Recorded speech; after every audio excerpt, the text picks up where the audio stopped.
Hi అండి, అందరు బాగున్నారా? అందరు బాగుండాలని మనస్ఫూర్తి కోరుకుంటున్నా. ఈరోజు ఇంకో కథతో మీ ముందుకు వచ్చేసానమాట. కథ పేరు ఏంటంటే చీకటి భవనం. ఓ ఊరిలో రాము ఓ సాహసిక యువకుడు తన కుటుంబంతో కలిసి కొత్త ఊరికి మారాడు. కొత్త ప్రదేశాన్ని గమనిస్తూ తిరుగుతున్నప్పుడు అతని కంటికి ఓ పాత బోసిపోయిన భవనం పడింది.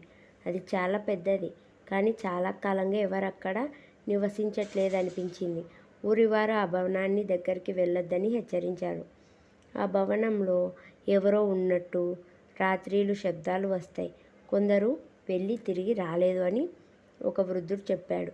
కానీ రాముడు వాటిని నమ్మాలనిపించలేదు. ఒక రాత్రి స్నేహితులతో కలిసి భవనాన్ని అన్వేషించాలని నిర్ణయించుకున్నాడు.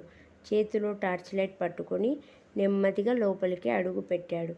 లోపలికి వెళ్ళే కొద్దీ గాలిలో ఒక విచిత్రమైన చలి వ్యాపించింది. గదులన్నీ పాడిపోయాయి. గోడలపై తెలియని నీలం రంగు చేతి ముద్రలు కనిపించాయి. అక్కడ ఉన్న ఓ పురాతన అద్దంలో ప్రతిబింబం కదులుతున్నట్టు అనిపించింది.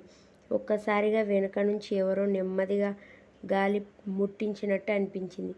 భయంతో వెనక్కి తిరిగి చూసిన రాము అక్కడ ఓ తెల్లని చీర కట్టిన యువతి తన కళ్ళు ఎర్రబడి రామును చూస్తుంది.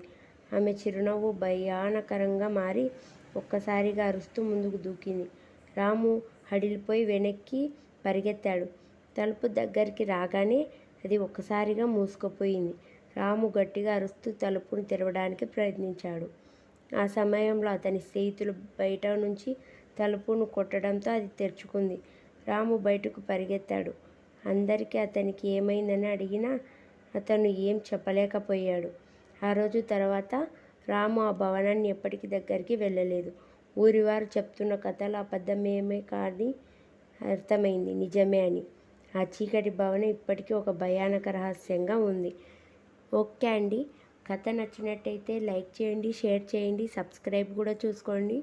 కొత్తగా చూసేవాళ్ళు కథ ఎలా ఉందో కామెంట్ చేయండి. ఓకే అండి, మరో మినీ బ్లాగ్లో కలుద్దాం. బాయ్ అండి అందరికీ.